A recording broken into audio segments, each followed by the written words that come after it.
What is going on, and welcome back into Byerly Studios. Now this is a continuation video in the antique fishing bobber canvas in acrylics, where I've been kind of experimenting with these circular canvases. I have a bunch of different ideas that I'm going to come through and make some different stuff in the future, and this is just one of the first things that I've made out of one of these circle canvases. However, I'm also experimenting with, kind of adding a little charcoal and graphite sketches to the back of my canvases. And I've been really struggling with the coarseness of the linen or the canvas backing. And I'm trying to remedy that by applying a few layers of gesso to the back of the canvas. And I'll use kind of a heat gun there and just trying to accelerate the dry time so I can kind of get to the next layer. And here you can see I actually touch it here in a few moments with my bare finger. It's not actually cured underneath, and I really didn't time it right, so I have to do a little bit of patchwork to make sure that's a smooth surface there. I do come back and give it quite a few layers during this process until I'm really happy with it. And I really did go ahead and apply this first layer of gesso, and then I painted the main canvas, which is linked above here. You can check out the entire playlist up to this point of the project. And I'm just kind of letting it set up and sit to the side now. Once I get the front of the canvas painted out, at that point we'll turn this back around here and we'll actually begin the graphite and charcoal sketch, and that is the focus of this video. I did want to include this in the overall video here because I just wanted to show that I did attempt to gesso it this time, just to give me a little bit more of a smooth surface. Now you can really see when I start to kind of apply the charcoal, it does still have a lot of tooth to it. So if you really wanted to get an ultra smooth surface, you would have to probably sand this beforehand before you begin any kind of work as far as sketching or drawing. But I really do like this idea. Even if I were to do like a large size canvas and I just want to do a sketch in the bottom corner or something beside my signature on the back, or the canvas details, then I can just apply like just a small patch of gesso, get a smooth surface, and then work into the actual sketch. We're going to hit that with a heat gun, and I'm going to give this a full 12 to 24 hours to cure up. And at this point, what we can do is we can begin the process of getting the canvas ready to be sketched on. Now the process that we're going to use here, we are going to use a transfer paper to get the printed version of the picture that I'm wanting to sketch onto the back of the canvas. And I can hear all the purists out there in the comments now saying, oh my goodness, you're not a real artist because you're using transfer paper. Yes, we are modern day artists, and we're going to use what we have at the time and the means that we have to make our art amazing as possible. If you can make your life easy, then make sure you do so. Work smart, not hard. So what we're going to do is we're going to go ahead and on our gesso canvas here, we're going to apply the picture of me and my father, and then we're going to apply the transfer paper underneath this to apply it with a small embossing tool. But as you can see here, it's just a nice little printed out version of me and my father. Now, I'll go ahead and say this now. My dad probably would not like the idea of me putting even just his picture online. However, I think that just being a piece of art that I'm going to make and give to him is a little bit more special than just, putting his picture on Facebook. My dad is very particular like that, and there's nothing wrong with that. Now, this picture of my father and I was a young kid. I couldn't get a correct date on the back of the photo just because it's a little bit deteriorated, but it is of an older picture. I would have guessed that I was 9 to 11 years old possibly, and we were filleting fish at the time. We were at the beach, Long Beach, North Carolina, Oak Island. And we were filleting fish. Of course, cleaning fish is never the funnest part of the process. Eating that fried fish is. But of course, my mom snapped a picture of me and him, and of course, I'm sure she was enjoying snapping a picture of us, doing something together.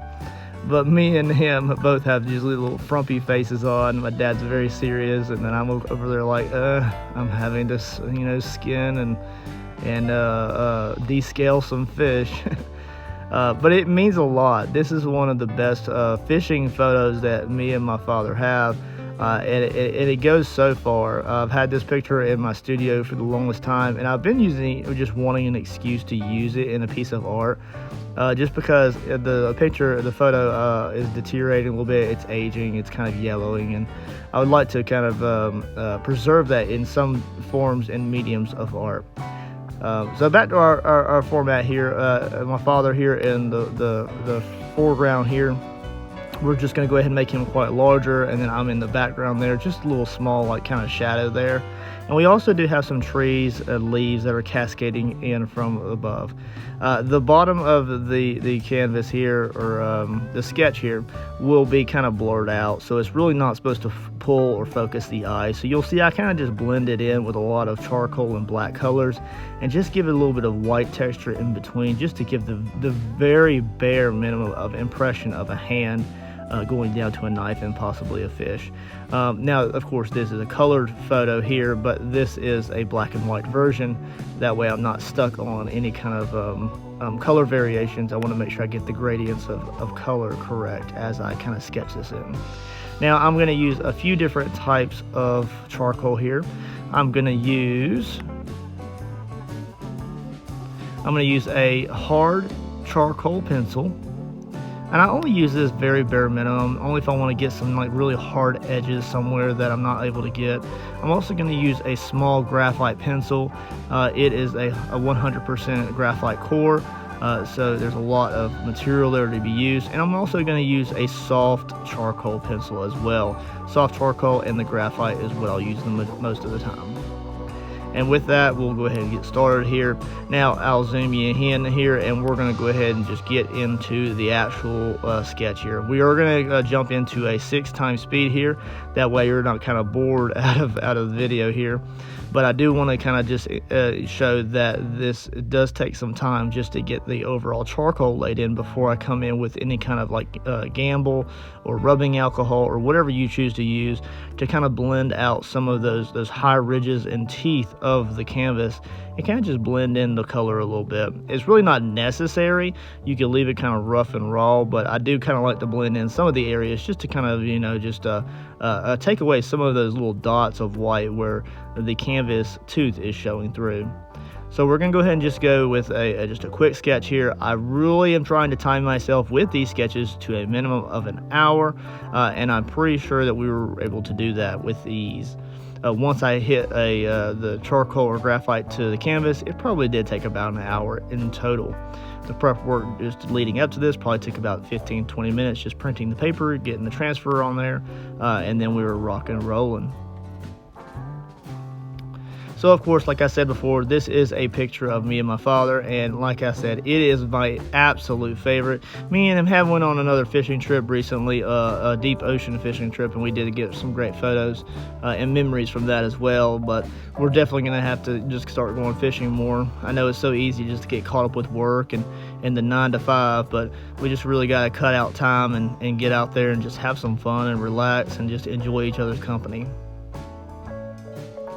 So really here, I'm just really trying to focus on getting his sleeves kind of locked into position. He is wearing a camo shirt in the sketch, the picture there, and I really don't care about, like, you know, saving that in the sketch. However, I just want to make sure that we're able to save at least a little bit of it just to accentuate that it's kind of a baggy shirt. It's long sleeve. He's protecting his arms. We just got done fishing at the Outer Banks, so we were like, I think it was boat fishing at the time, so we were net fishing the shoreline, and we pulled the net in. We got all the fish in the buckets, and we have buckets and buckets and buckets of fish that we just need to go ahead and quickly descale, fillet, and then bag up to be frozen.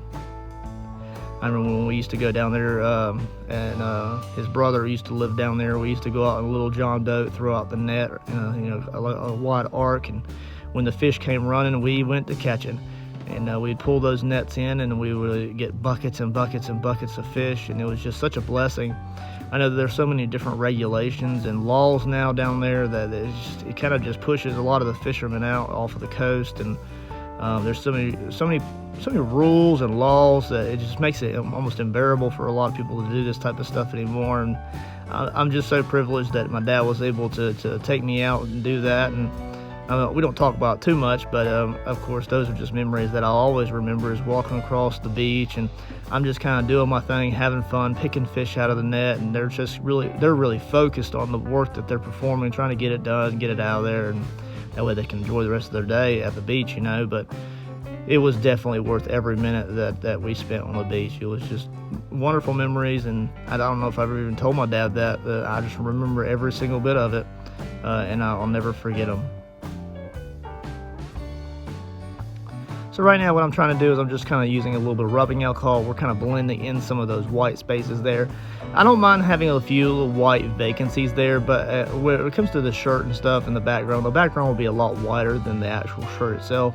So I'm just kind of trying to blend that in so that those darker shadows just don't look too far out of place. I'll come in with a little bit of a raw charcoal block here. I don't know if there's a technical name for it. A block or a little square that I've kind of sharpened into a point, and it's just a raw piece of soft charcoal that really applies a lot to the canvas there. And I'll go ahead and blend that out at least a little bit, just to apply a little bit more dark shadows to some of those areas. And I'm really letting the water or the rubbing alcohol, Gamble's alcohol, do its thing. I'm really not caring where those brush strokes are going, as long as they're going in the general direction of the overall fabric and where the shadows should be. As you can see, it's a really rough design. It's a really rough sketch here, and that's the way I want these to be. I don't want these to be long format videos where I'm spending hours and hours and hours using cloth and rolled up parchment to kind of blend every single little pore and crevice and shadow. We're not going to do that here. And what we'll do is I'll go ahead and clear coat this later on down the road, and after that, we'll go ahead and varnish it with the same Liquitex Satin Varnish in the final video of this playlist series. What do you think, guys? I think it turned out pretty good. You can kind of see how it's still wet there in the light as it glistens, and then we can kind of pull in the original reference photo there, and we can kind of see how it looks out there. Of course, we're missing some of the detail, but that is the overall goal. What do you think, guys? I really do hope y'all enjoyed this video. Of course, I'm trying to add more videos to the sketching and the charcoal section of my YouTube channel, and this will also go under the vintage fishing bobber canvas playlist. That's a mouthful. Make sure you subscribe, like, and I'll catch you later, guys. Peace out.